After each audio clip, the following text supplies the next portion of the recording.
дастаи мунтахаби тоҷикистон таҳти роҳбарии мутахассиси хорватӣ Петр Сегерт омодагиро ба бозии ниманиҳоии мусобиқаи байналмилалии Kings Cup 2022 ки дар шаҳри Чиангмаи, Таиланд рӯзи 22 сентябр баргузор мешавад, идома медиҳад. Ба ҳайати даста ҳамлагари бошгоҳи ислочи Беларус Шаҳром Самиев шомил гардид. Ҳамлагари дастаи Левадияи Эстония Рустам Соиров тамринҳоро шоми имрӯз шурӯъ мекунад. аъзои мунтахаби ҷавонони то 20 солаи Тоҷикистон Амадони Камолов ва Меҳрубон Каримов ҳамроҳ бо нимҳимоятгар Эҳсони Панҷшанбе субҳи 22 сентябр ба сафи тими миллии Тоҷикистон мепайванданд.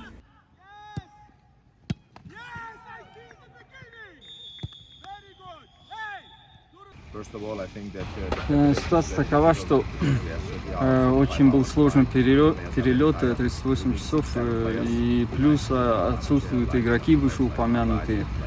Но тем не менее мы должны даже из этой ситуации выжить максимум. В то же время сейчас как раз появляется возможность с тем, чтобы дать шанс другим игрокам и просмотреть их. У нас на заметке из состава Ю-19 от 7 до 9 игроков.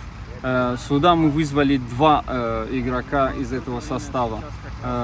И так как в заявочный лист попадают только 22 игрока, но в будущем, конечно, мы просмотрим всех их. И самое главное для нас было в приоритете, чтобы команда сборной Таджикистана Ю-19 также квалифицировалась на чемпионат Азии.